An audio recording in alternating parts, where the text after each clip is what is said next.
for those of you who do not know Meg Berry,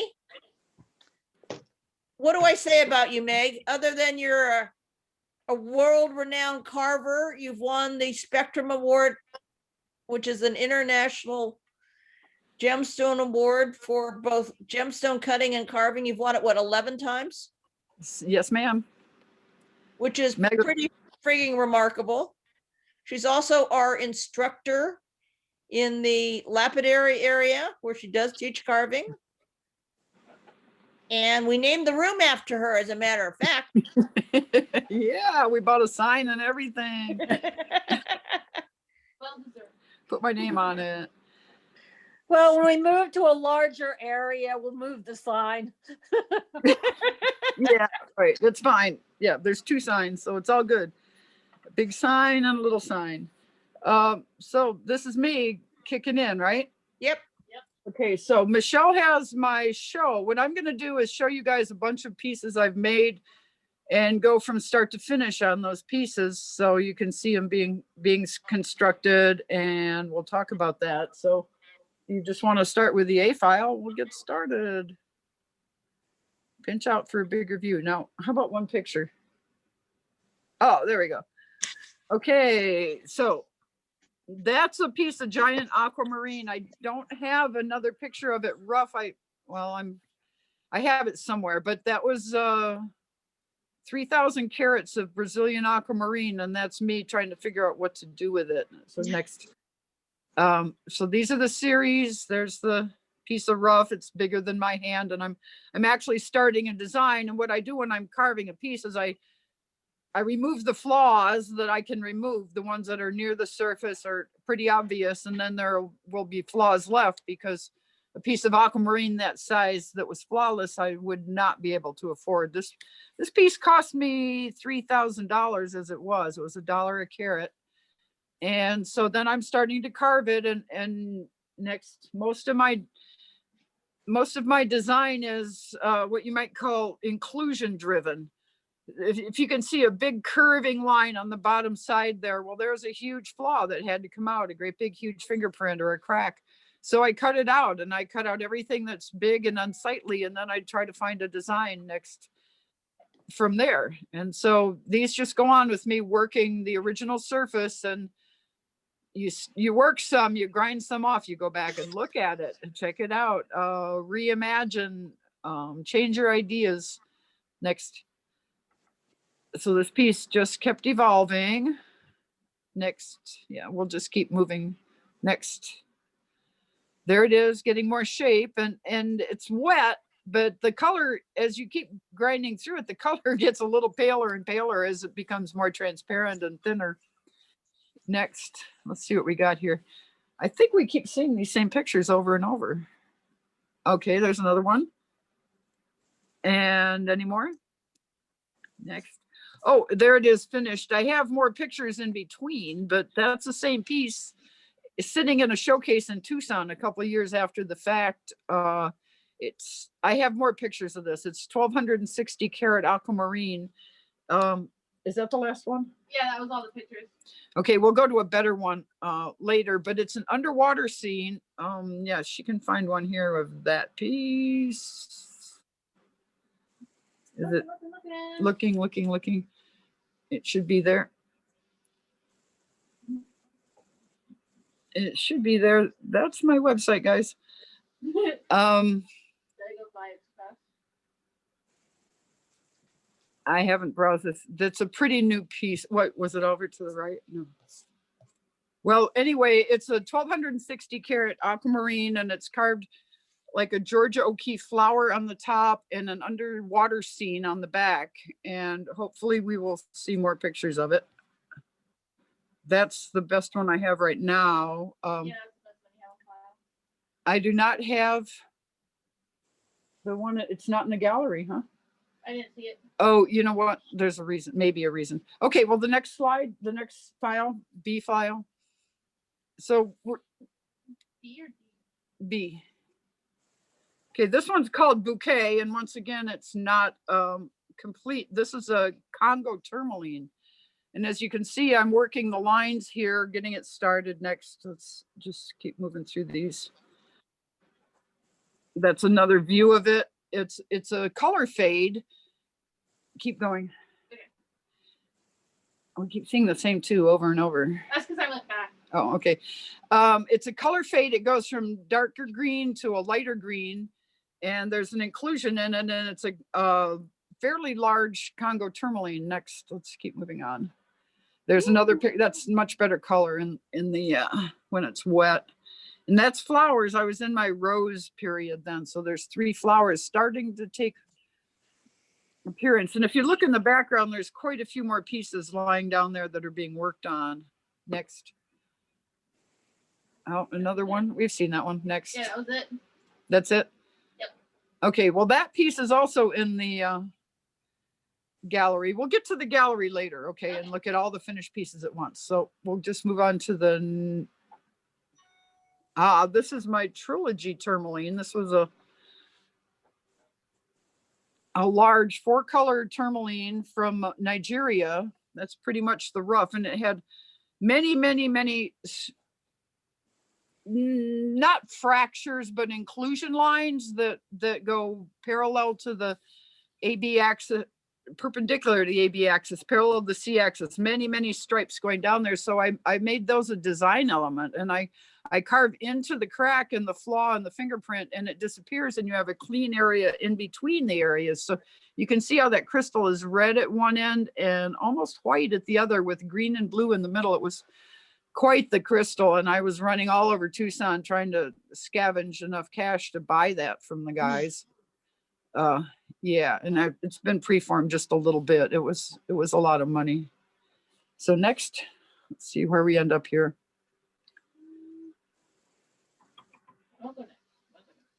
We're working on it.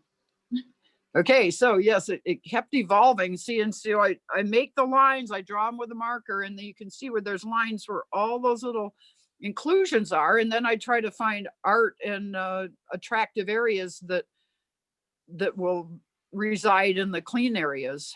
So next, and the piece just keeps evolving. See, now there's larger, rounder areas, and the lines pretty much disappear. You have a nice clean area in between, and the line disappears. Next. More detail work. Yeah. This is about the pre-polish stage, where it's been ground and carved, and the design is pretty much finalized, and I'm removing tool marks and working on the finish at this point. So let's go on. Next. Look at those colors come through. Sometimes you only see the very best colors with the light behind the piece, but that was a truly nice piece of rough. Next. Oh, look at those colors. So the design is moving around.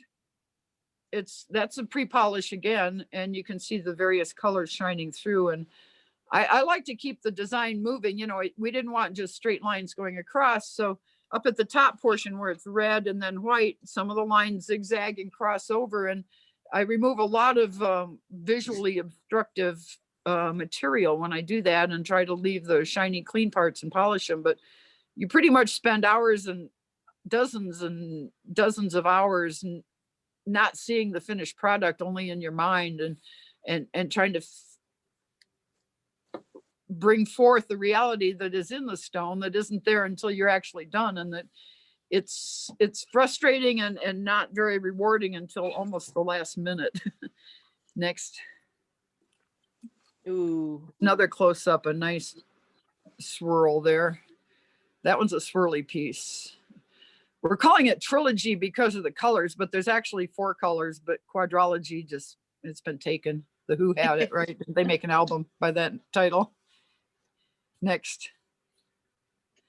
See, a little detail work. I'm proud of that. That's a nice little piece on the end. And, you know, the whole piece is a display.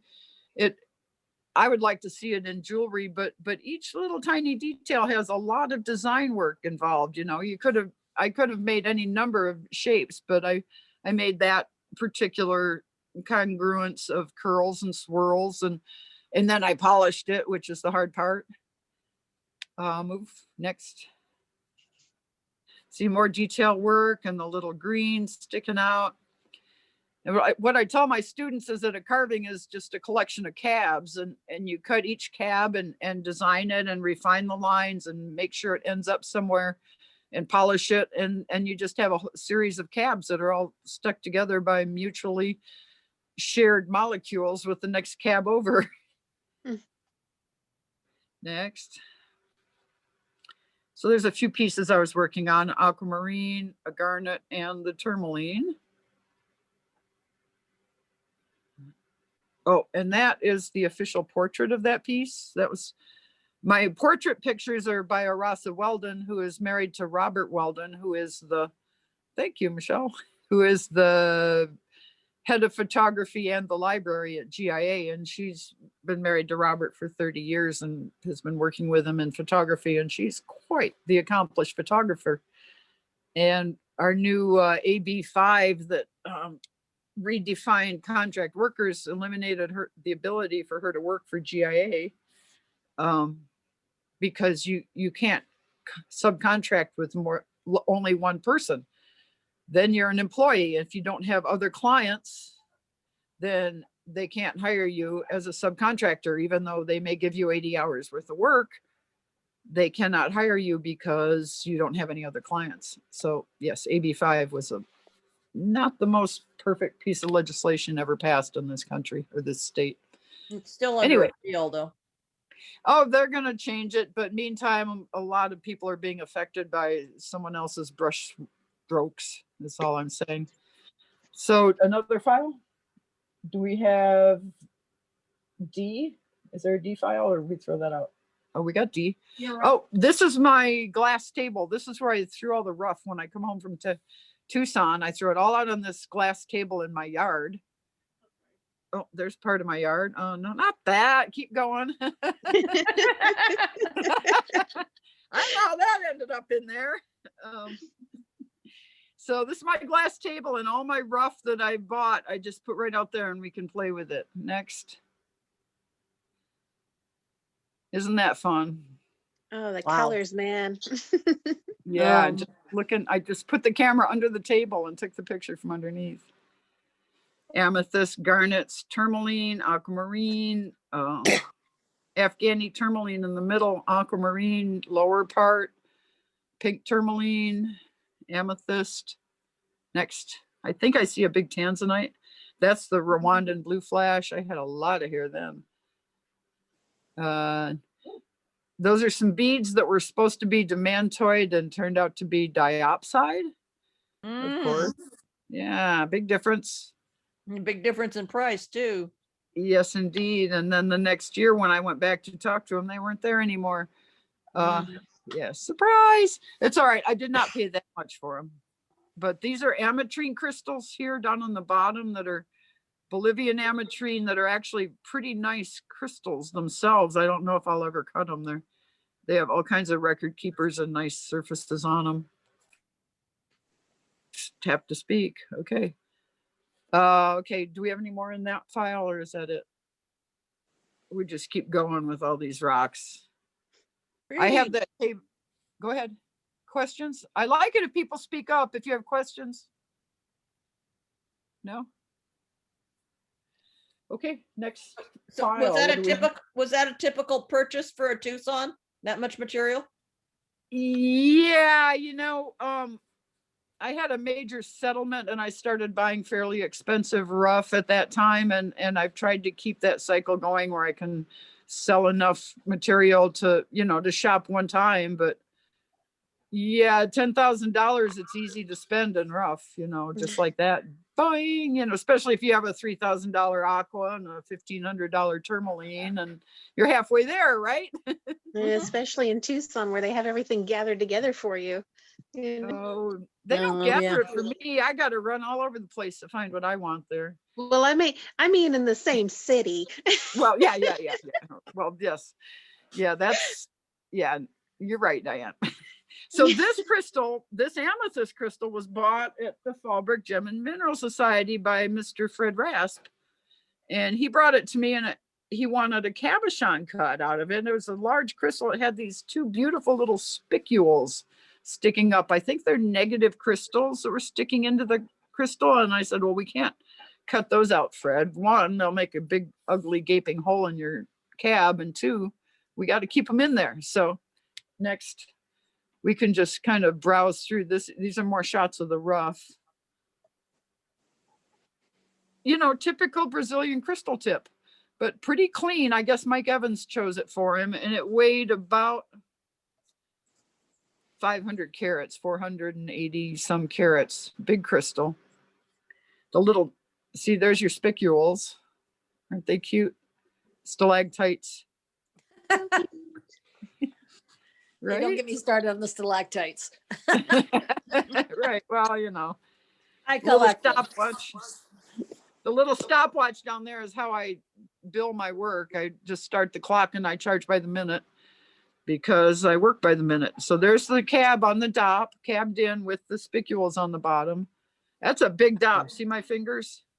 It's twice as big as my finger, the dop. So it's a big cab, like 35 millimeters. Keep going. Wow. Well, you know, Fred, so then I said, okay, now we have to get interested. He wanted it wire wrapped. And I said, well, big cab like that is just going to slip out of the wire wrapping. So then I got fun next. And I put in this braided, basically it's a braided feature around the side of the cab. And I cut the cab as a normal cab, a big high dome. And then I started cutting these details in.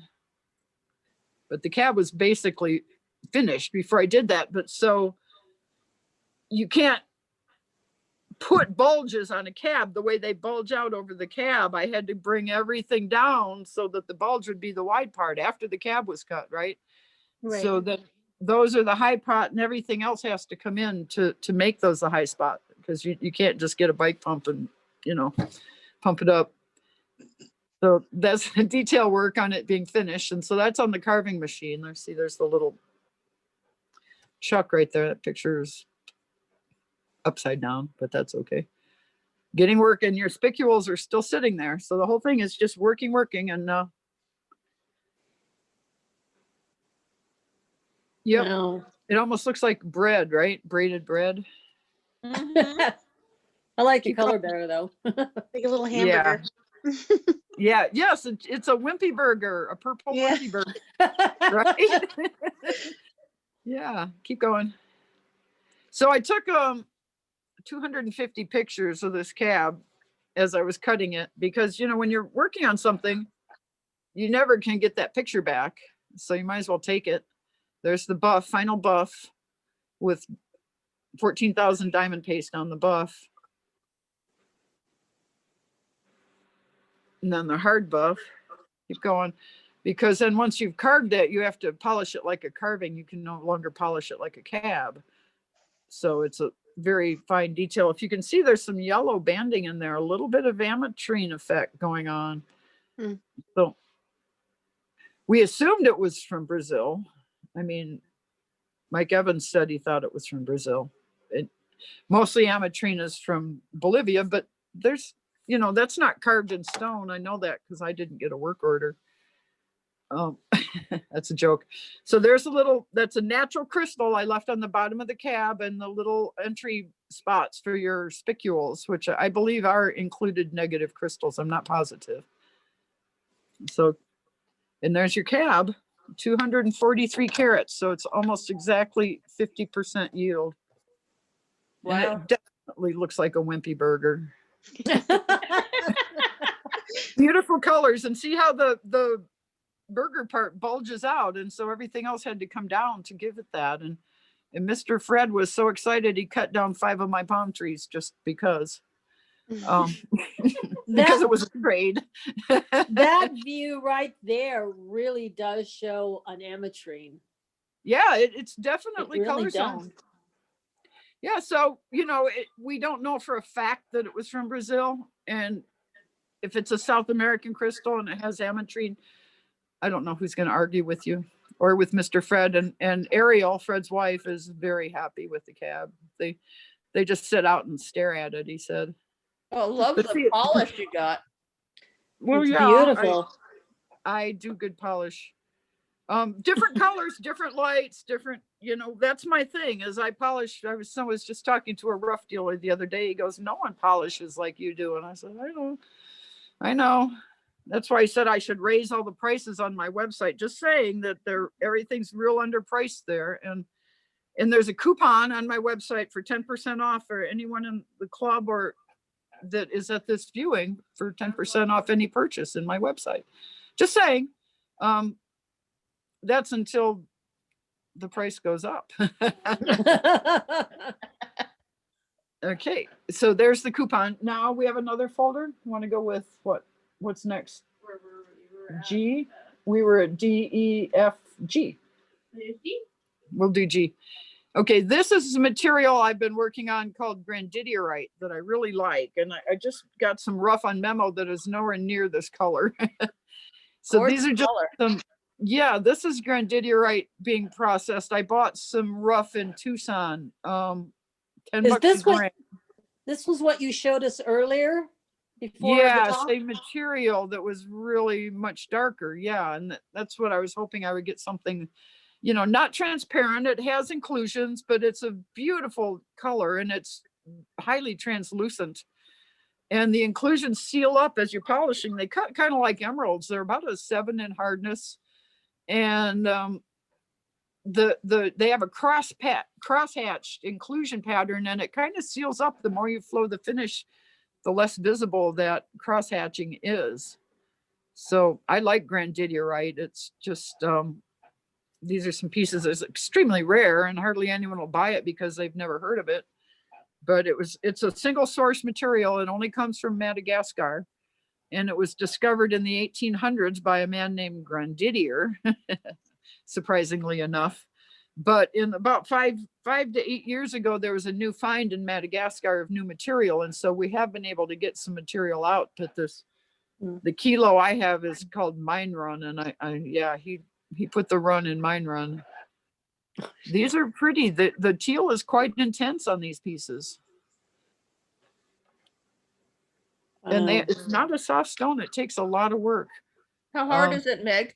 It's about a 7 in hardness. It works really hard. It's tough. It's tough like an emerald, which people think emeralds aren't tough, but they actually are quite tough. They're just, people have superstition because they're expensive and they often have inclusions, but emeralds are a tough stone to work on. Yeah, but I like this Grandidiorite. I really do. These pieces are really not actually all the way finished yet, because I work things at stages, and when it comes time to polish, some pieces become more important than others. Like, say, if there's a paying client, or say the Spectrum Awards are coming and you got to send in an entry, then you finish the ones that are in front of you, right in front of you. This is the last one. Okay, so let's go to I. I is for Iolite. So this piece is Iolite from Yemen. And now that we actually have, what can I say diplomatically? We actually are going to have a foreign policy that involves other countries. We might actually not be bombing Yemen anymore, and we might actually have real life and be able to get some more of this rough, because 20 kilos of this came out of Yemen, and we have proceeded to pretty much ruin that country ever since. So this is Yemeni Iolite, and they call it bloodshot iolite, which I don't like the connotation. I call it spangled iolite, but it's full of little tiny metallic inclusions that make it sparkle in certain directions. And iolite is highly, highly pleochroic, where it's one color in one direction and another color in the other, crystal speaking. You can just keep scrolling through these. And this material it's usually purpley blue in one direction and almost white in the other. This material has a yellow direction. That's a yellow part of it I'm working on. And it had the spangles. You can start seeing the color there a little bit better. A little bit more purple.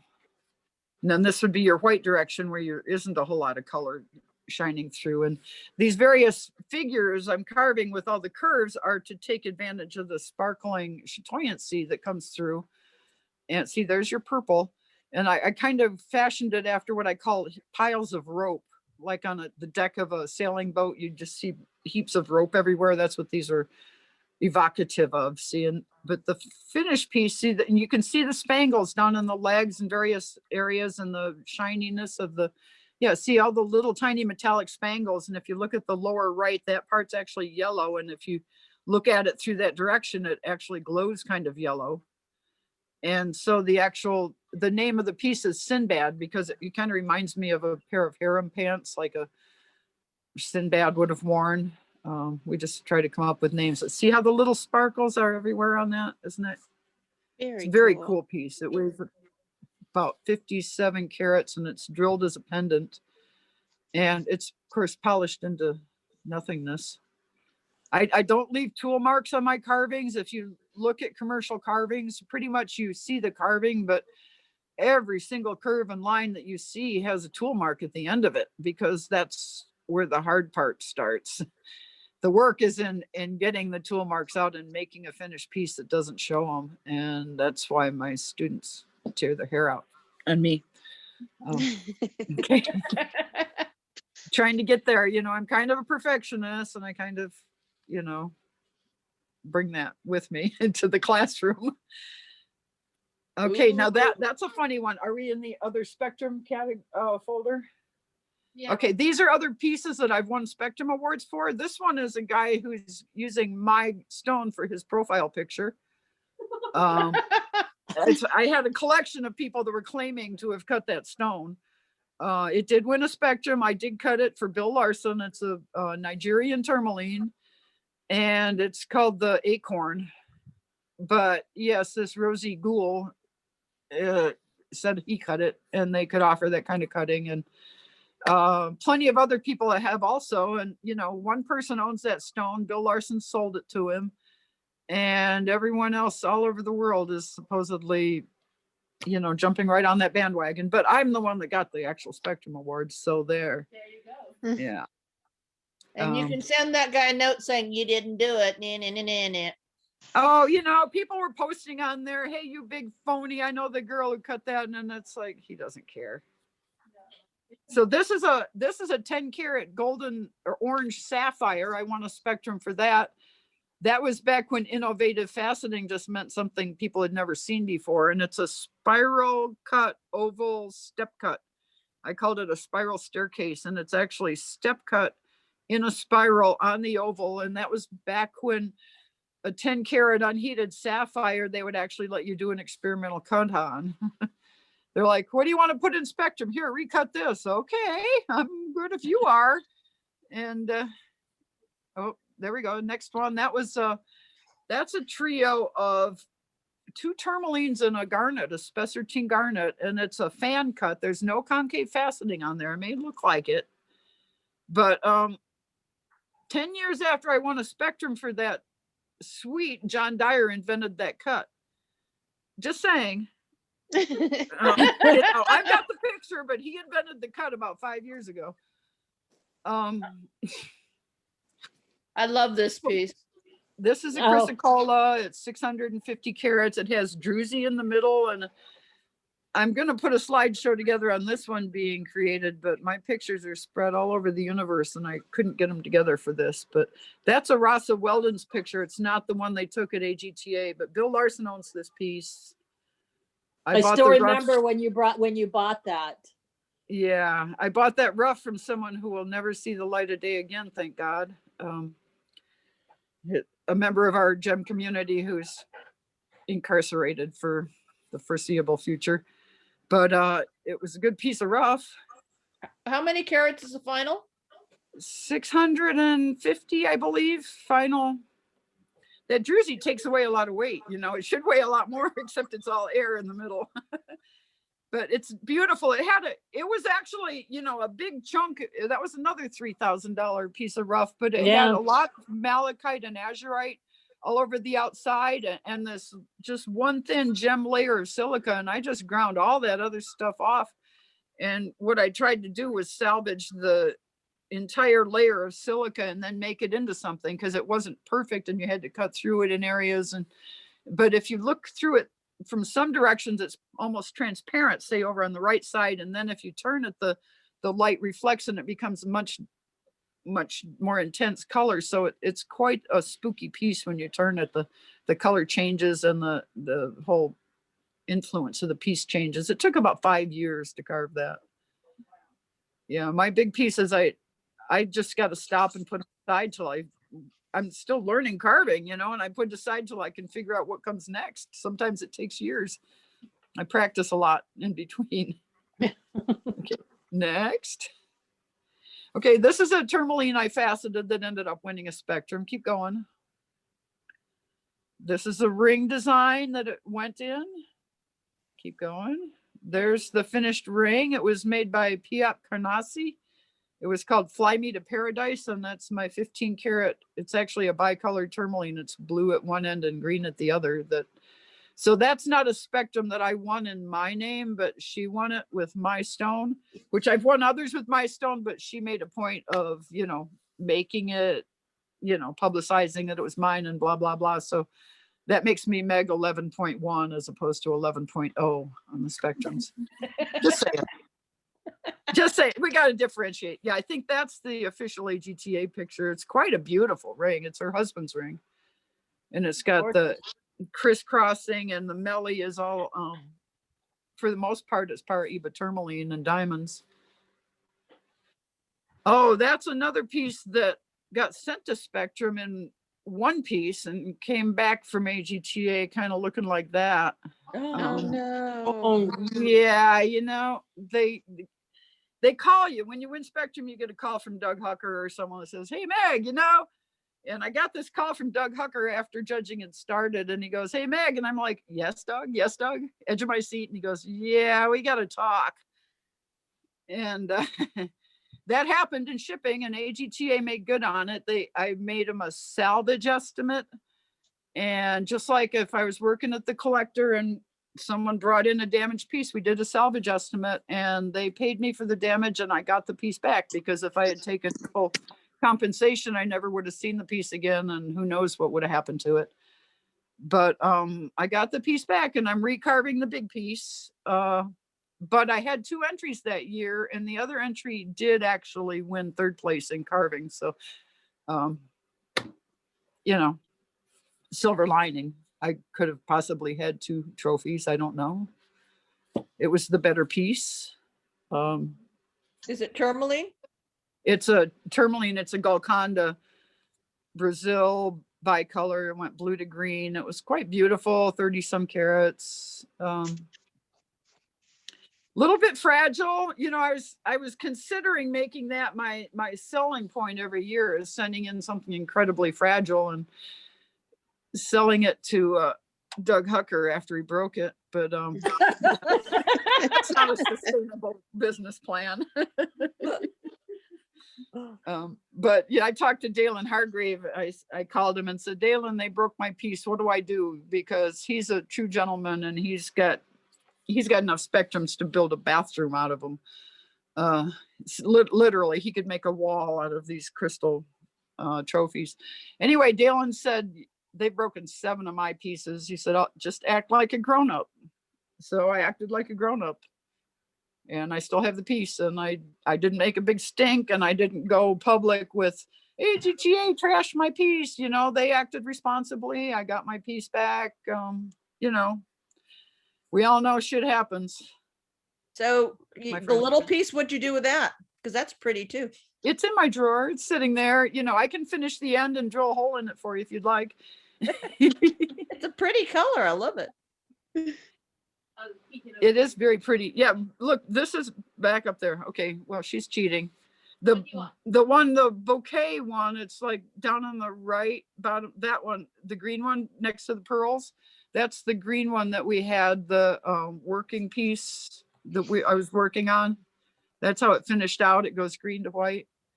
And it also has an inclusion that looks like a piece of straw that goes up the left side. Arasa, I've been working with Arasa. She's used to photographing gemstones.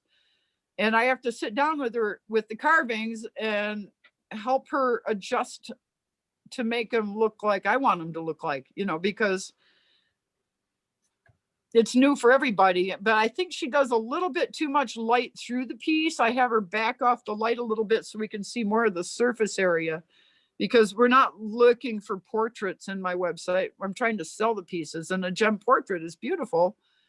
I want someone to see something that, you know, that they know what they're seeing. So I'm going to be putting the backstory on all these pieces on the website as I get everything done. But my daughter and Arasa and I have been working incredibly hard to get this website going. So That looks great. you want to do another folder? What do we have? We have mixed carvings, movie, rose. Oh, let's do Rose 2019. So I got into doing roses and I was practicing roses, and this was a very big garnet I bought. I think it was 100 carats of a rhodolite garnet. Just keep scrolling through these. And so this one, I faceted the stone. Keep going. That one's ugly. Yeah, I faceted the stone and then I carved it so I would get the shape and the optics for the faceted stone. And then the carving for the decoration. And it's quite a dark pyro, but keep going. Yeah, these are the snapshots from my cell phone, so they are what they are. Anyway, I thought this rose was very lovely. I actually sent this into Spectrum and did not get anything.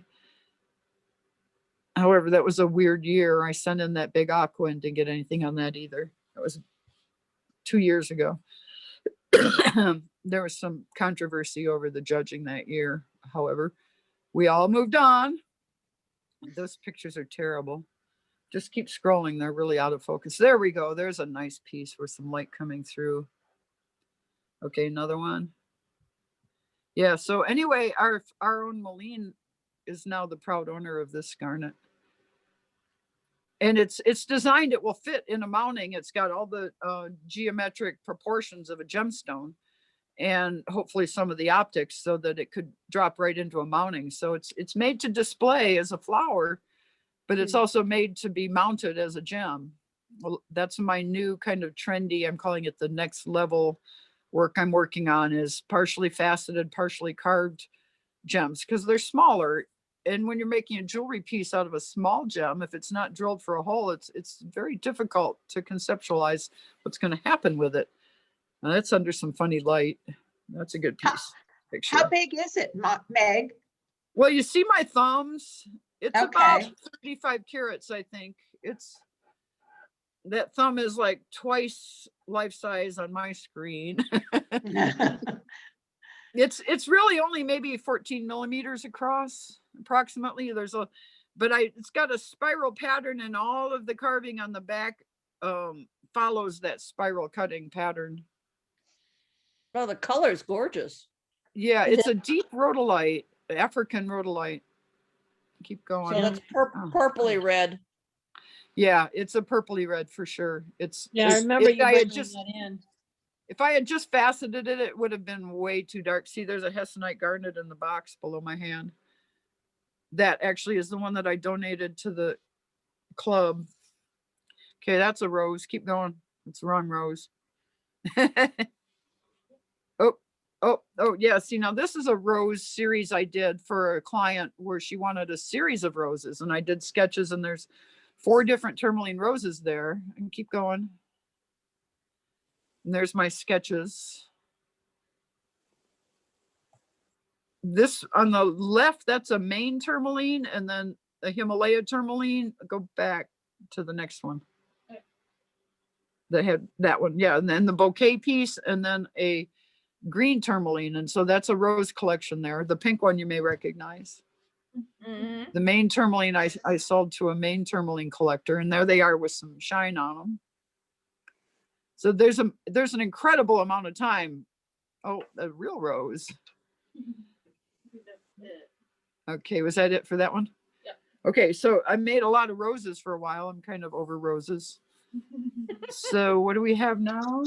Maybe you had the rose. Oh, we have the rose, and we all know what the rose is. No, those pictures are not in order, but those are the rose. Go ahead and do that folder. This is a giant tourmaline that I got from Bill Larson. That may or may not be the same one. That's my lucky carving sweater. It ends up in all my pictures. There's the stone. Yeah. So these are not in order. So we're going to end up with the good pictures before the, just keep scrolling. This is the AGTA picture when this piece won the Spectrum, first place in Spectrum Awards, and the Fallbrook Gem and Mineral Society got the publicity. There's the rough material, 500 carats of rough material. I traded Bill Larson that other carving for, the chrysocolla, basically. And there's the piece, you know, going after the flaws, attacking the flaws, finding something pleasing to the eye. Yeah, just scroll through these because they're not in any real order. So we'll just keep browsing. There's quite a few, and this is as it progresses. And when it's not wet, it looks more like that. And I kept carving and I kept carving, and I was quite happy with how it came out. But then I got it almost done, and there was this big white flaw under the surface. And I went, you know, that'll never win a Spectrum with that flaw in there. And I had the stone done, and I went back in and took out the flaw. So it was another year on the wheel, and I recarved it and removed this big glaring white flaw. And then it actually did win a Spectrum, and it got first place. So, you know, you can't look back. You recarve a piece, you can't second guess and say, How we'll much go back. how much time did it take you to do that? The whole 3 piece? years, hours. And I don't keep track of the minutes while I'm carving, but we're talking hours at a time, day after day after day. You know, it's probably a 200-hour piece, just because then you get into the tiny, tiny detail, and then you get rid of all the tool marks. See, this is before I started polishing. Oh, there's a Grandidiorite that didn't belong there. Yeah, I was like, what? Well, it's all right. You know, as I said, I was still working on the slideshow. Oh, there we go. And see, then when you polish it, and see, the AGTA took the picture through like that, and you don't see any of the surface work, and you see a lot of pretty colors. So there's lots of ways to look at a gem carving. Keep going. See, that's before I took out the other flaw. It was a much taller piece, but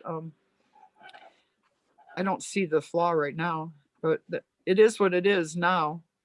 When you look at a piece of rough, it actually has all of these iterations in it. You know, it's in there. And if that piece were to break in half and become earrings, it's all in there right now. Let's not say that, but you know, this is the main tourmaline. I can tell. I remember it.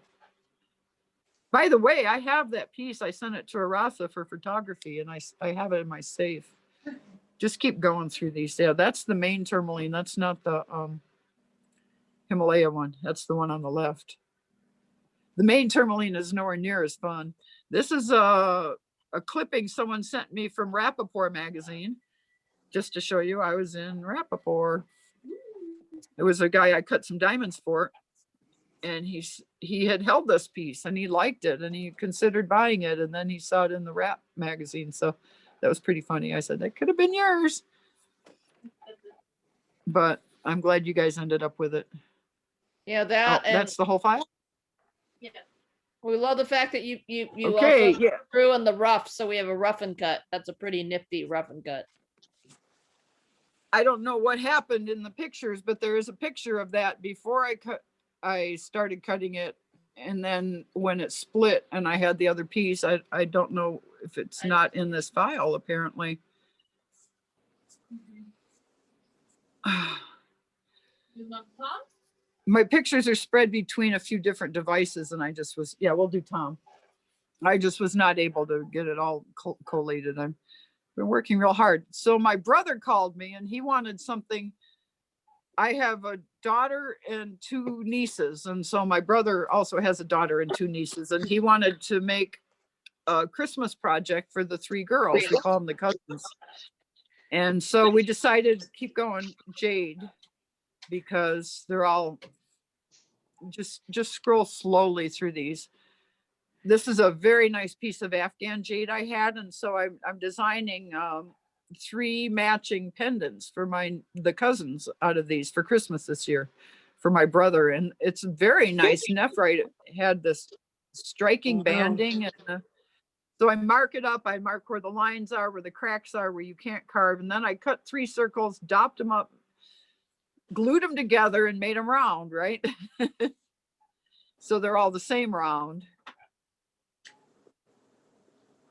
So I employ mass production techniques when I can. This looks like a lot of duplication. Just keep going. There we go. I've worked in factories before. I've made products in a mass productive manner. So I try to adopt whatever techniques will speed up my work. So this is a handmade dop down there, the right size. Everything's round. So then I can start carving. They're basically carving blanks. Yeah, I glued a thing on the top of a dop years ago to make big rounds. So that's my template. So then I start working on the pieces, and I started with a prototype. I took the worst piece and started with a prototype because I had some design issues and I had to figure some things out.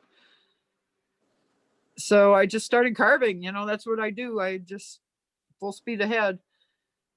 And it was a Christmas project, and I think I was starting in November. So yeah, I didn't have a lot of time to fool around. But I was designing on the fly. So each piece has a border, and I kind of carved an indentation loop and then started with the border. Just, yeah, we'll just keep scrolling through. And then I put a hole, and I made sure the hole was so that the stripes are a little bit off. I didn't want to try to make the hole with the stripes perfectly horizontal. So that's where so then different pieces with the hole. So I start out and got them that far along. They're all the same thickness because they're from the same slab. And I got them all similar steps along. See, now if you move back to that one. This one? Yeah. Strawberries. See, we got three dangling strawberries with a rope border on the jade, right? Yeah. And all these cousins are all berries, right? Because they're my nieces, Emily Berry and Lauren Berry and Hannah Berry. Okay, go on. So these are a little out of order, but so it's beautiful jade. It's different colors, wet and dry, very different colors. Yeah, I did the backs, I did the fronts. That one was what I called the Chinese one. There's my berries. I did a prototype too, because I hadn't really carved that many berries, and I'm trying to figure out how to make it work. And the prototype, I was very happy I had done the prototype, because you're working in a limited amount of time with a limited amount of space. It's best if you have a good plan. So the prototype is the bottom left-hand corner there. That ended up going to my brother's wife. She got the prototype. It wasn't quite as nice a piece of jade, so we bought her a white gold chain to hang it on. Everyone else got silver. But they're going along, you know, grind, and I just kept running in there. See, now it's getting a slightly more refined there. That's kind of cute, right? And that's the back of that one. And the colors in this jade are just crazy. That's a nice heavy one. There's one with a thinner rope around the edge. So it's kind of like a basket with a strawberry in it, right? Yeah. These three girls, these cousins, all have a tattoo of a blueberries on their hip. They all went and got blueberries one day because they're all berries, right? That was the prototype one. So now they're going to have strawberries and blueberries.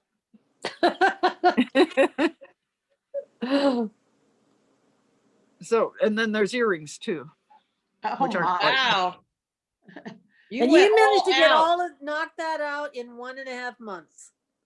Yeah, I did. Can I be one of your nieces? I was just gonna ask if you would adopt me, Meg. Well, I did make some money on this. Family, I do it half price. He doesn't understand, he works for a living, but he doesn't understand how much it actually costs to do something like this and get it all done, and then you're through the steps. Just keep going, because there's a lot of pictures. We'll get there. But I love the little pieces, and I didn't end up with one, right? There's the backs finished. I still have a couple more pieces of jade, but in the fronts, aren't they pretty? They're Oh, gorgeous. gorgeous. Wow. I really And- like the one that looks like a raspberry on the back. Oh, Yeah. Wow. And there's a front, and there's another nephrite jade I did my own. Go back to the other one with the 4 pictures. Yeah, we need to see them closer. We need better pieces of all of them. Yeah, there you go, huh? So the jade is quite pretty. It's transparent in areas and quite zoned. So now I got to make more. I got to finish the earrings and make more. Wait, what just happened? Okay. So then you can, the other jade is just a Wyoming nephrite that I carved. That's a piece, everyone's seen me wear that quite a bit. Yeah. Just shoot to the Arasa pictures. See, now here's what I had to work with Arasa on. Go to the next one. They came out too yellow and I had to get her to make them greener. You know, there's a lot of work. Okay, we're just moving around here. Yeah, it's like it was out of order. So that's the Tom file. So I have a lot more folders. I don't know how much time you guys want to spend doing this. What time is it? It is almost 8 o'clock. Okay, well, let's do the miscellaneous carvings folder. What do you think? And then show off the website. What? We need to show off your website too. Okay, yeah, we'll do the miscellaneous and you can just move through them fast and I'll talk fast and then we'll go to the website. All right. So this is random stuff. This is a new one I'm working on. That's a color change garnet and I'm faceting. I faceted it. Now I'm carving the back into a swirl and then I will put more facets on top of the top. This is my next level. So just keep moving through them pretty fast. That's a little tiny emerald heart I carved for my physical therapist, had a baby girl in May. And so I gave her an emerald. There's a handful of jewels. One of those is missing in my shop, the long skinny aquamarine. I call it lefty. It's a left-handed spiral. It's missing in action. So those are all at about a 600 stage on the pre-polish. See a lot of work going down here. Yeah, they don't come out of the ground looking Ooh. like that. That's a Hessianite Garnet. Oh, Big I like Hessianite that. Garnet. That was the garnet. Those are the ones that were on the glass table, right? The big orange garnets. I bought 400 grams of that material. That they didn't know what they had because Hessianite doesn't look good when it's rough.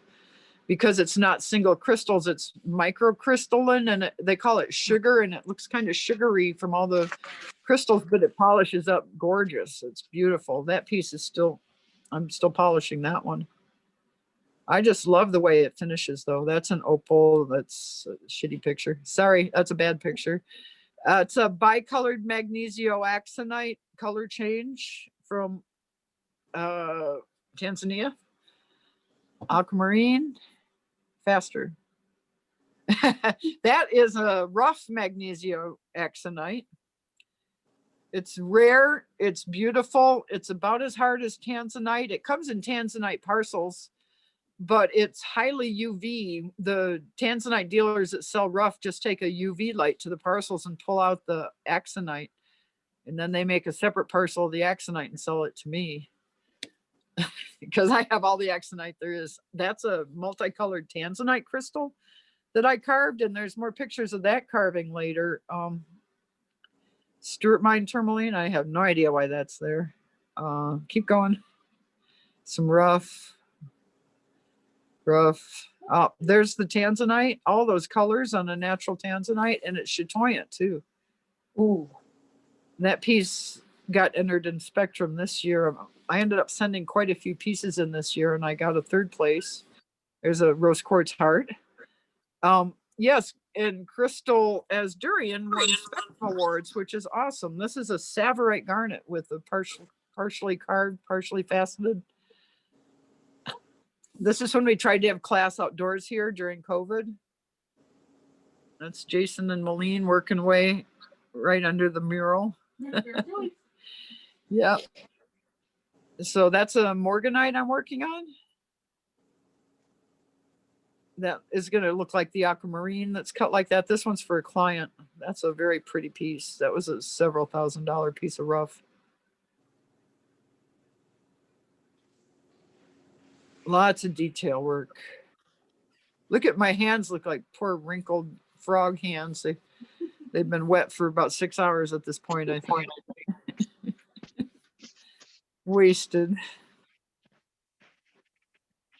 So yeah, all right, there's the garnet. So anyway, there's a whole lot of pictures of me making stuff.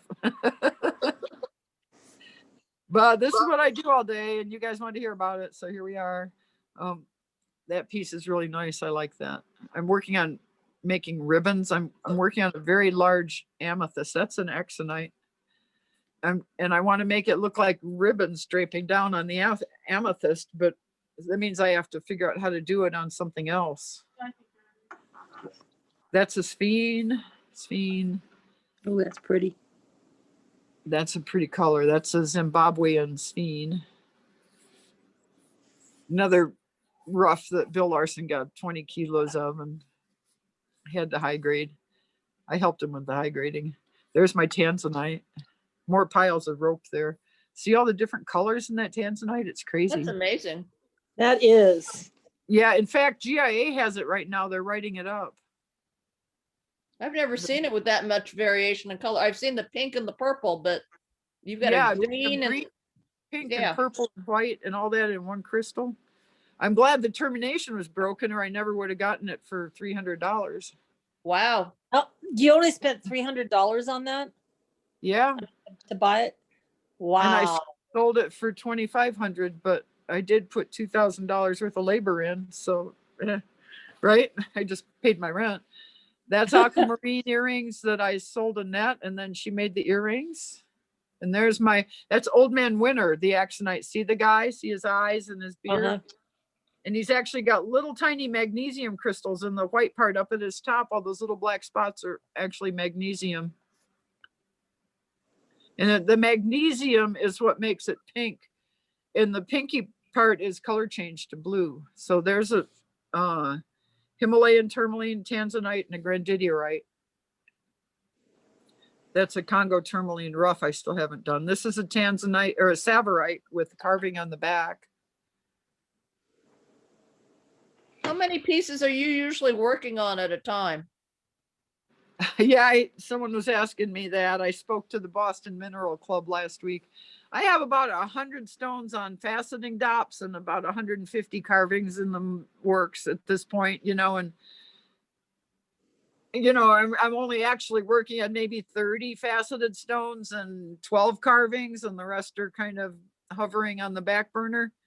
So I guess I have ADD, but I'm working on a whole lot of things at once because everything has so many steps. I'll take it a step and work on many pieces on that step.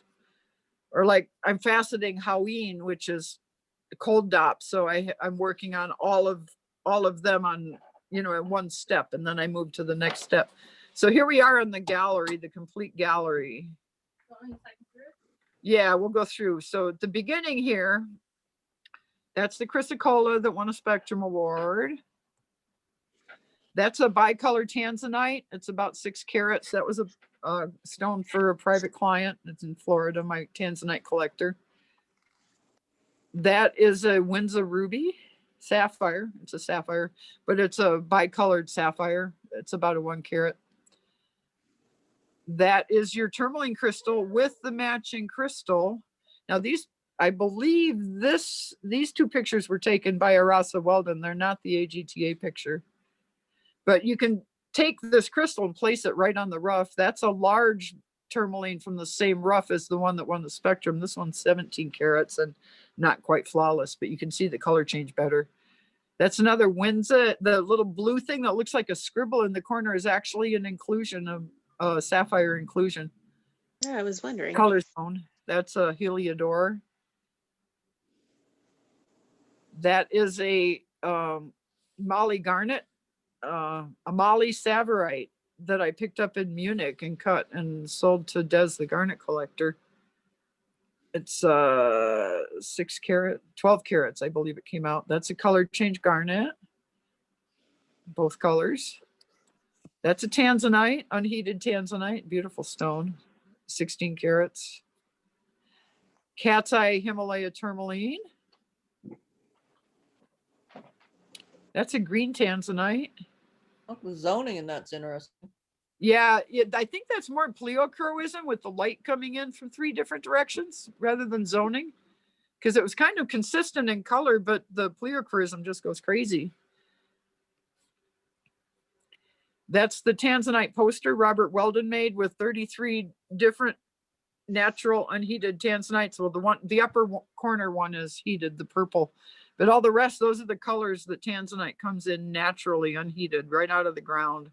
And they're all spiral cut. It adds up to 100 carats and it can be yours for $100,000. It's only $1,000 a carat for that kind of collection. That's a very large aquamarine, 40 some carats, 45. Looks terribly out of focus in that picture. That piece got 3rd place in Spectrum this year. It's an Indicolite from Brazil, and it weighs 32 carats. And it has 2 different names. We call it Mood Indigo, but in case I get sued for copyright violation, it's Mood Indigo with a C, like Indicolite. But I haven't been sued yet, so it's Mood Indigo. Once again, I cut this piece and I visualized it standing up in a more of a vertical position, but everyone photographed it lying down, so we'll just go with that. I think that's more of a holding. These are faceted black pearls from Tahiti. That's my bouquet piece. That's the Congo Tourmaline. I like that piece. There's your Hessianite Garnet from Madagascar, 37 carats. That one's a real spinner. Looks like it's dancing, right? Mhm. It's That stuff beautiful. polishes beautifully. This is a Congo Tourmaline, 3 colors. It's white, it's blue in the middle and green at the bottom. And the crystal has the natural terminations. It has a pinacoid on the bottom that I finished because it was all chipped up, but I left all the facets, so to speak, where they were. And the top is a flat termination that I'd left natural, and it's drilled horizontally right through the white area so it can be hung as a pendant. And I thought it was a very masculine carving for my work. And if you see, there's 3 cabochons along the front, and one's white, one's blue, and one's green. And that weighs 100 carats. And that one went to Spectrum and came home empty-handed. So these are morganite. They're partially carved, partially faceted. It's a pair for earrings or pendants or whatever. They're about 22 carats each. That's an opal called Harmony, and it's hard to see in the picture, but it actually has a musical theme with a 5-bar clef and it has a bass clef, a treble clef, an 8th note, and a 5-bar staff on it in various places. Wow. It's hard to see. I can see some of it. Yeah, the photographs Turning are. it sideways, not so great. If you but the turn other way, I this can see sideways, some of it. the thing that looks like an oval is actually the note part of the 8th note. Yeah. And it's drilled for a pendant. There's the jade, nephrite, Wyoming nephrite. I actually bought that rough from Roger Merck. That's a Well, I Himalaya remember that one. pink. Yeah, I'm calling that dog tag. That one went to Spectrum too and came home empty-handed. They have a new category of North American gemstones. And so I thought, let's give them a judging nightmare. I sent them that in, which most of the entries were faceted. But So you're trying apparently to they had no them. trouble eliminating it. This is a Tanzanite, 37 carat Tanzanite. It's called Scarab. It's got like 2 little beetle eyes on top, and it's drilled horizontally near the top for a pendant. It has a little green area down there, and that piece actually now belongs to Robert Weldon. I traded it to Arasa for all these beautiful pictures. Oh, I remember when you were working. Oh, I on remember that line. one. Leo the Lion. Yeah, he ended up in Rappaport magazine too. I entered him in Spectrum and he came home empty-handed, but then Rap printed a picture of him, so that was cool. That's a But you had that Burmese one at jade. the fair. And this is a Spectrum Award 3rd place. This is the one that got 3rd place the year they broke my Indicolite. And so I guess we'll never know if it was a consolation prize, but it is a pretty damn nice stone. I entered it, actually, go back to that one. I entered it in the innovative faceting category because it's faceted and then carved, but they switched it to the carving category and gave it a prize. So that's their prerogative. It's in the rules. They can do that. But a friend of mine was looking at it and said, it's a rooster. And it was just an abstract before that, but now it's for sure a rooster. Oh, yeah. Now that you say it. Yeah, it's the rooster now. So that may be why it won a prize, because it was recognizable, you know. That's your bicolor Tanzanite again. That is a sapphire that I cut that we thought was Montana sapphire, a Yogo, but visual inspection by someone who really feels he knows the difference says it's not a Yogo. And so we're calling it unknown origin, probably African. It's very, very deep burgundy color. Mm. There's another Tanzanite. That Is it one's green? Is it green in the center? yeah, it's unheated. It goes to a kind of a bluish green in the middle. It's kind of dark. That picture's a little light. This is another Axonite. I believe she's got the two colors on this. Is there another one of these? No. No. Oh, that's a rubellite.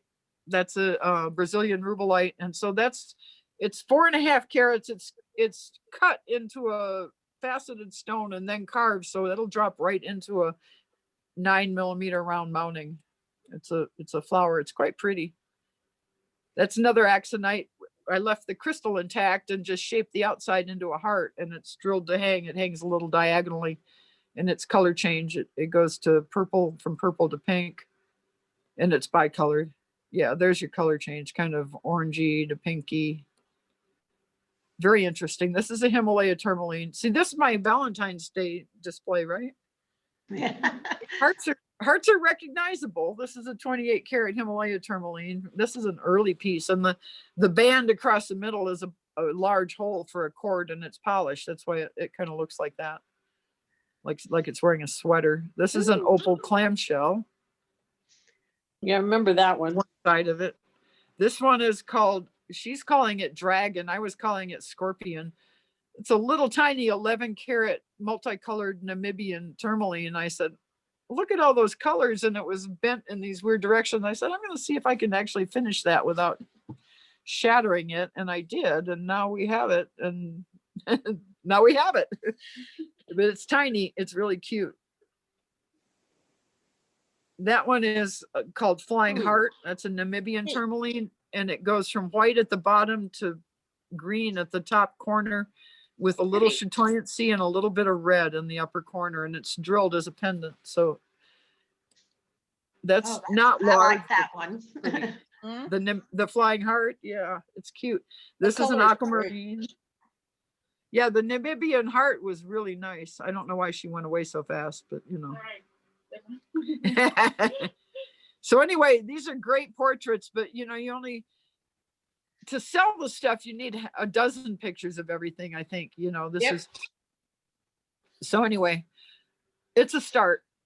That's an aquamarine. Once again, that's a kind of a weird picture because it's faceted first and then carved, and it'll drop right into a mounting, but it looks very abstract in this picture. There's another opal. Pretty big one. Jadeite bracelet. There's the Steen. That one's drilled to wear. That's a color change garnet.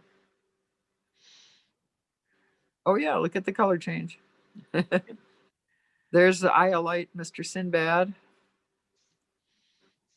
That's a bicolored Tanzanite. It's purple and yellow. And it's about 3 carats. Yeah, it's pretty nice. I call it tanzatrine because it's kind of like an ametrine, but it's not. That's a 15 karat color change pyrope. GIA actually used that picture in their lecture today. I think they were talking about hearts. It's carved and faceted, combination of techniques. The heart's carved into the back and the top is faceted. I'd love to see a picture of the other side of that one. This one or the heart one? The heart one. Yeah, well, you meet me here, you can see the actual piece. But yeah, it's truncated. It looks like it was a faceted stone, but someone cut the back off. Basically, there's some facets, and then the whole back is carved because it was a shallow piece of rough. But as you see, the light reflects around the outer perimeter. You can see facets reflecting.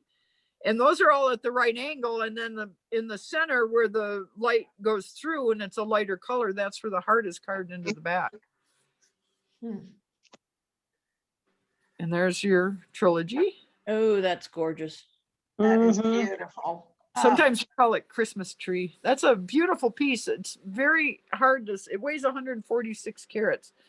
You know, what are you going to do with it? It could make an interesting pendant or just an art piece.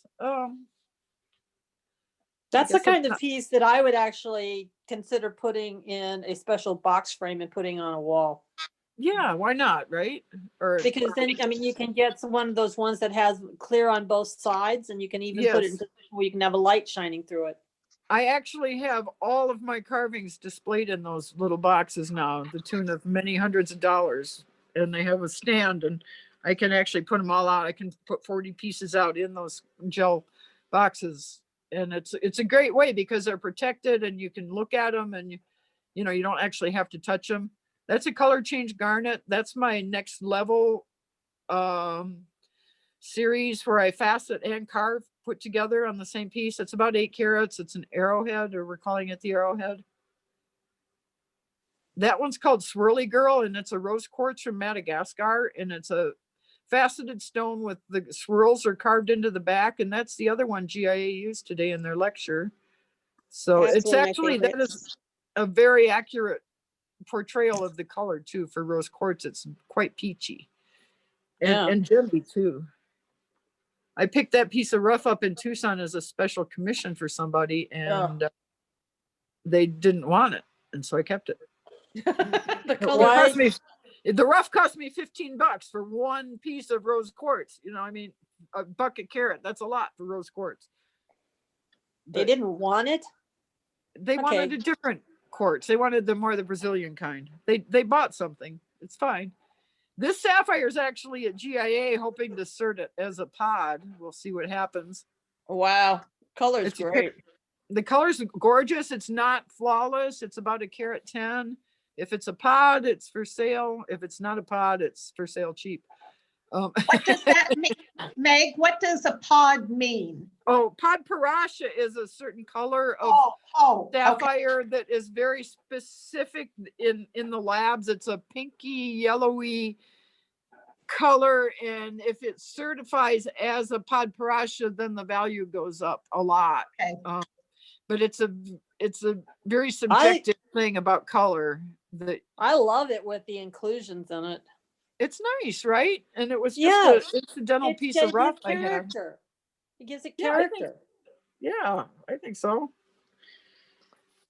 I tend to prefer them like that. That one, I think, is a tourmaline. Yeah, it's a tourmaline, a Congo tourmaline with almost no color at all. It's almost colorless. It actually cut out. I bought it for carving, and it turned out to be flawless. So I faceted it. It's just like very, very light colored urine. It's a very light yellow color. It's the you got your drug test the next day color. Yeah, it's like, really. oh, and this one's after a big meal. This is another Dehydration. East African tourmaline. This one's spiral cut, and it's deep yellow. This one you can see the color. That's a Stuart Mine pink, and that's got the swirls cut into the back. Why does it say? Oh, Look, why did what it did say they- yellow? Yeah, It says so- yellow tourmaline.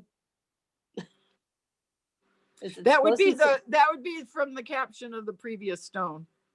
Oh, The yellow tourmaline we saw before this one. That one. yeah, Yeah. That's the yellow tourmaline.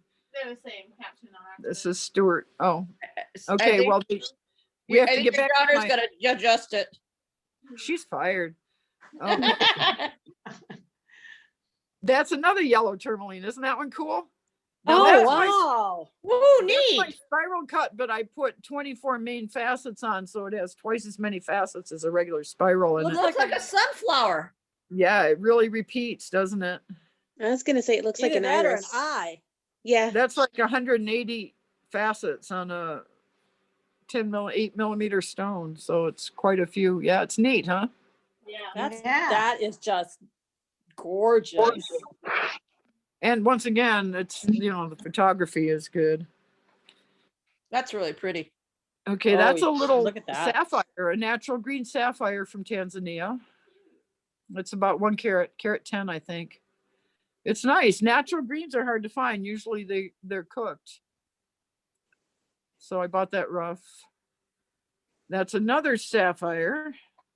I think that might be the pod, actually. That looks more pod-like, right? Mm-hmm. Yeah. Yeah. If you're of them's- looking for that slight peachy tone, yes. Yeah, one of them's going in for the pod. I think it's this one. The other one might just be pink.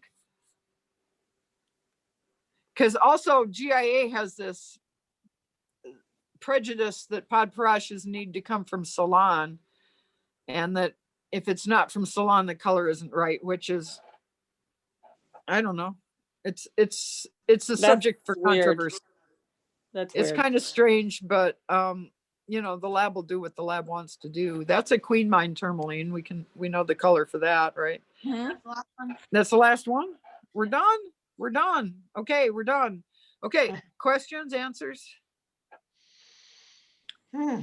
Who taught you faceting and all this stuff, Meg? Okay, 1975. I moved to California in 1974. I was 20 years old. I had a boyfriend who moved out here, and I moved out here, and my skill was I was a bicycle mechanic. And so I got a job in a bike shop, and I was living in Highland Park, and I got a job in a bike shop in Pasadena. And I was riding to work, and I had been making some jewelry back in Michigan in Kalamazoo at the art center. I'd made some silver jewelry, and I cut a jade cab, one jade cab. And so I saw this place selling jewelry supplies, and they had a big sign that said faceting lessons, 6 lessons for $50. That was Grieger's, wasn't it? It was Grieger's Rock Shop in Pasadena. Yeah. So I went to work, and I saved up $50, and I took their class, and I cut a stone. And my boyfriend was so happy that I was doing something constructive that he bought my stone for $50 so I could take 6 more classes. So I cycled like that for several times. And then finally the guy took me under his wing and made me his apprentice. And I ended up working at Grieger's and learning to cut. And I worked their tool counter, and I learned all their tools and all the mechanics and fixing stuff and cutting. And then eventually they wouldn't promote me to the level of income I felt I needed. And so I moved downtown LA, and I went from working the tool counter at Grieger's to running their gem room because of a series of incompetent gemologists that paraded through there, Dave Patton. Anyway, never mind. Anyway, I ended up going downtown to work for Stonehouse and Max Schuster in 1978. And I was cutting professionally. I was 25 years old and cutting in downtown LA. And I did that for 2 years. And then things led me to Carlsbad. It was this moment where my bike didn't stay underneath me, and the pavement was harder than I expected. And I was out of work for a year, and I moved to Carlsbad, and I became independent. I actually opened a store right down the street from the Grieger store in Carlsbad on State Street. I had a little shop on State Street called Mega Gem, 1981. And Grieger's was right down the road. And that was the year Mr. Grieger passed away. Ironically, during hip replacement surgery. He died on the table, which strikes home. It was his first one was successful, and his second one was terminal. And I've had 3 now and lived through all of them. So there you go, Mr. Grieger. But anyway, yeah, it's just, there's no guarantees in life. They sold Grieger's, and the company was liquidating, and I was right down the street. And eventually I ended up closing that store, and I was working from my home. And then I was working in Escondido at a jewelry store called Ottison's. I had my cutting shop set up there.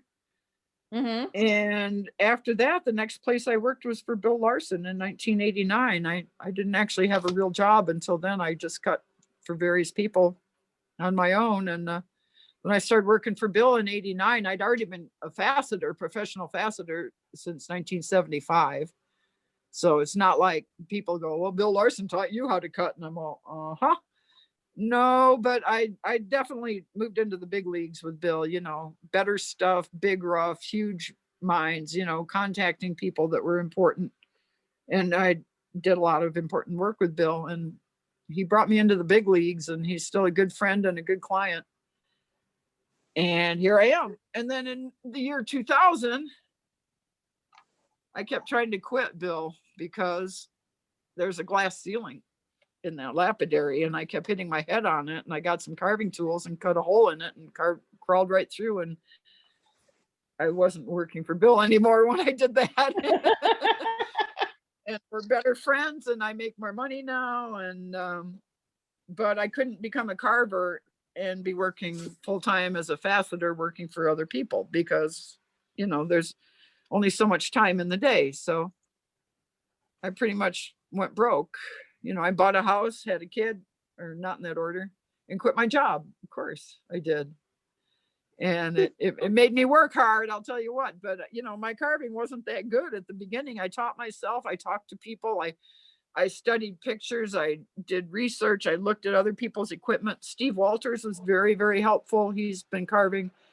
I met Steve Walters, if you can believe this, in 1976. We used to ride bikes together, and he goes, "So what do you do?" And I go, "I cut gems." He goes, "Yeah, right." I go, "What do you do?" He goes, "I cut gems." I'm all, "Yeah, right." And we're hanging out at the bike shop, and then it turns out, yeah, he actually does cut gems, and so do I. So anyway, we're friends, but he helped me with my equipment a lot, and I pretty much stole ideas from people, and I went to a lot of museums and stole ideas from everything other people are doing. I stole lines from the Germans and from the Chinese and from the Japanese and from the Neanderthals and the pre-Columbians. I steal I design ideas anywhere I can find them. Peter Maxfield, Aldous Huxley, Timothy Leary, I don't care. Whatever George O'Keeffe. whatever catches your fancy, right? Yeah, and the stones fancy. Georgia O'Keeffe is very powerful artist. And, I like to emulate some of her design motifs. My stuff doesn't really copy anyone else's. It's Dalen Hargrave. I would say he is the best gem carver in America right now. And a lot of people's work looks like Dalen's when someone else starts doing concave faceting. And that lights a fire under him. He has to keep moving forward and coming up with new stuff. Once he teaches a technique to a bunch of students, he has to, and he has totally broken barriers. I have tremendous respect for that man, but he and I are friends, but my work doesn't look anything like his. And we're using, similar equipment, similar rough, similar concepts. So it is what it is. Do you But sketch? I sure want to Do you be sketch flying out off the wall. everything? Not everything. I sketch out some stuff. You saw some pictures, mostly just for ideas, because there's so many flaws in the rough, you really have to tear into it. But if something's fairly clean, or if you have a commission and you got to come up with something, then I'll sketch it. Otherwise, I draw right on the rock and just start carving straight into the rock. Or I'll work and then I'll go in my house and relax and kick back and make some sketches to figure out what to do next, because that helps a lot. Because usually the first time you do something, it's not right. Like I did a prototype with the berry pendants, and the consecutive ones came out much better than the prototype, because I'm learning, and I learn fast. I'm really good on that learning curve. But anytime, like the chrysocolla carving, I stopped and practiced on butterflies for a year before I went back to that one and carved the butterfly, because I didn't want it to be my first butterfly. Because I knew my second or third or fourth butterfly would definitely look better than the first one. So right now I'm learning ribbons and bows. And so I've got to stop with the amethyst and work on ribbons and bows on smaller pieces till I get them figured out. And then boom, we can, we'll hit spectrum with a giant 5,000 carat amethyst with ribbons and bows all over it. And it'll be spectacular. But no one will know the road I went down to get there. But that's what I'm working on, is a giant amethyst with ribbons and bows. And we actually have another slideshow, the chrysocolla, if anyone has time. It's a piece I'm working on that was supposed to go into spectrum this year, but it didn't get done. And we'll just buzz through it real quick and just show everyone the pictures if you want. Yes, please. It's a Peruvian chrysocolla. It's huge. And this expensive rough adds up. I've got hundreds of hours, thousands of hours, and all this rough, and then I end up with a piece. Woo. Look at that bad boy. What a color, huh? What a color. It's all druzy. It's all solid. Just buzz through them. Just boom, boom, boom. See, there's the big amethyst I'm working on, and the other is a morganite. I'm practicing ribbons on my big morganite. I bought that here for only $150. I priced it for the rough and cut and then waited till the end of the day and nobody bought it, so I did. So this is my Chrysocolla Well, the colors. design elements. Yeah, and it's got Wow. all these white spots in the material, so I have to grind out the white spots and try to come up with pure color. It's gorgeous color. There's my amethyst. That's going to be ribbons and bows someday. I was trying to get both of them done for Spectrum, and I got neither one done for Spectrum. And that's what I would call an epic piece. The piece that won that Crystal, as Durian sent in, was an epic jade carving. And my pieces weren't epic, so I did not expect to beat hers.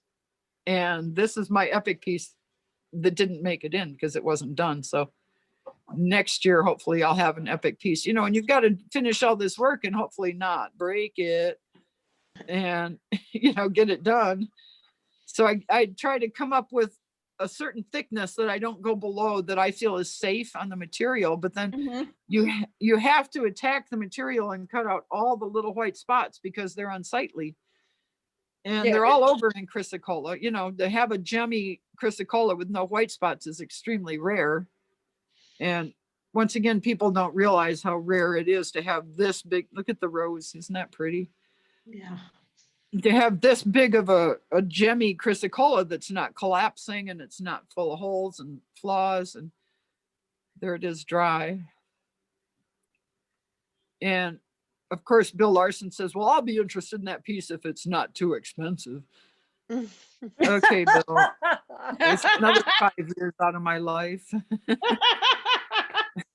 That sounds like typical Bill. And yeah, that's how he ends up owning everything in the world. But he also has a checkbook that works. But he has a tourmaline crystal he's trying to sell me, and it's $6,000, and he wants to trade, and you know, so once this is done, see, I think we're going backwards now. You're seeing it in a much more primitive condition, so that's kind of interesting. I'll put him in order someday, do a whole slideshow on it. I love the color. Yeah, this piece was there's a place called Miners Gems down in Old Town San Diego. Mm-hmm. And the guy, a friend of mine works there, and the guy who owns it had half a dozen or more of these Peruvian Chrysocollas, and Melina and I were there, and I had a faceted Tanzanite he wanted, a bicolor. So we traded for this one and another one for my Tanzanite. And I was looking at them, I said, you know, there is enough solid Chrysocolla, because most times when you have druzy Chrysocolla, there's not enough continuity of the solid material to make a piece, you know, just all crumble. And I said, boy, that is really held together well there. And so we did the trade. It was a $300 crystal, which I thought was pretty much underpriced as it was. Right.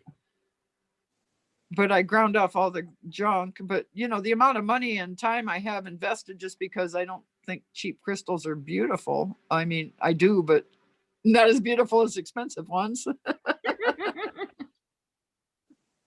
Is that a video? It is. It's a video. We're seeing a video. She's good. Yeah. So there's some greenishness. It's not the same color as a American Chrysocolla, as in Arizona. It's greener, but it's a beautiful material. It's got little black dots in the druzy. And then when I'm all done, I'll clean it the heck out of it. And the druzy will shine, and That's it. that's it. Okay, so that's the piece, and it's not done, but maybe next year. Do you have a picture of it when you first got it as rough, Meg? You know what? I think it's the If first it's one. not there, I don't know where it is. I hope I do. I think That'd that's be neat to see. Yeah, well, I would like to have that one and the other one. I know I have a picture of the other one. It's just a matter of getting them all in one place and having every step on the way from rough to cut. But I'm working on it. But really, I'm a stone cutter, not a videographer. I had a film in national distribution when I was 14. Okay, I'm over it. in a children's film festival.